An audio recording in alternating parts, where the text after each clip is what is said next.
Hey, it's Paul. And Raymir. From ESG, and today we're unboxing the Phantom V3 from Apollo. This is a scooter we've been looking forward to for a very long time. Forever, and I'm glad it's here. Paul, pop it open. All right. And another box. Okay. See, I like this. I like how they deliver their boxes with their branding on. There we go. Phantom. All right. Maybe 2 boxes. Cool. Here we go. All right, we got the new display. Can't wait to turn that on, but let's put the handlebars on first. It always helps if you put them all in really loose first before tightening any of them down. 1, 2, 3. Oh, here we go. All right, let's turn it on. So it's got a little cover on here to keep it from getting scratched. Ah, it's a great looking display. They've done something cool. They've put turn signals on either side and they beep at you. The beep is a nice touch because I always leave my turn signals on. And the fact that the buttons are located on opposite sides means you don't need to look down to figure out which one you're gonna hit. You just know that the one that's, the first one you hit is gonna be a turn signal on either side.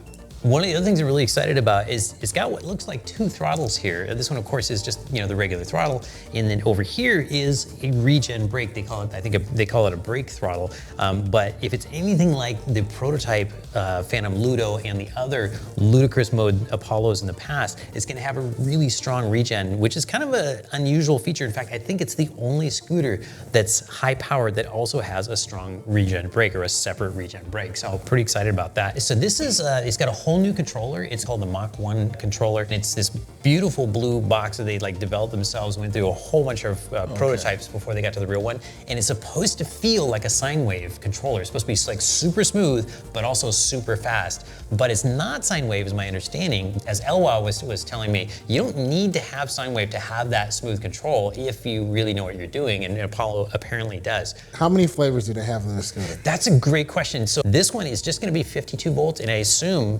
mechanical brake and hydraulic. We've got the mechanical brake version here.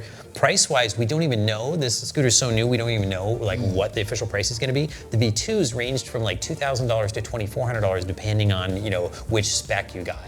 And so I imagine this will be somewhere near there, maybe a little more because it's got some more stuff to it and some more performance. There are all kinds of little details. I noticed the deck now has these cool little cutouts, so you can get to the bolts easier, and it just looks kind of mechanical and cool that they have these the little cutouts where the bolts are.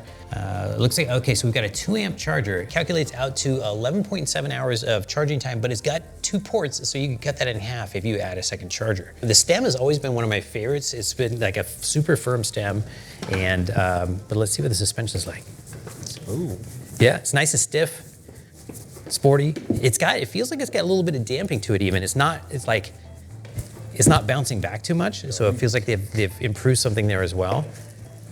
Yeah. But of course, the thing that I am probably most excited about of all is the fact that every single Phantom V3 comes with Ludo Mode. We've tested a prototype Phantom Ludicrous. A long time ago. And there's such an appropriate name because the thing was nuts. And all of the Phantom V3s come with Ludo Mode, and that's one of the first things I'm gonna need to figure out how to do is get this into Ludo Mode. So like the other scooters, it's got 3 gears, and double clicking gets me from gear 1 to gear 2, and now to gear 3, and a triple click gets you into Ludo Mode, which I can't wait to check out. And again, the thing that was so special about the Phantom Ludos in the past, or the prototype that we tested, was that it was just so smooth and so fast at the same time. And then if you single click, it turns the headlight on and off, and it's got a great headlight. I think it's the same one that we loved on the V1 and V2, but it was really a game changer when this came out. It was one of the first high power scooters to have a headlight way up high, so happy to see that still there. All right, I've got it in Ludo mode, but it's still in kick to start mode because I haven't got it in the P settings, but let's check it out. Woo!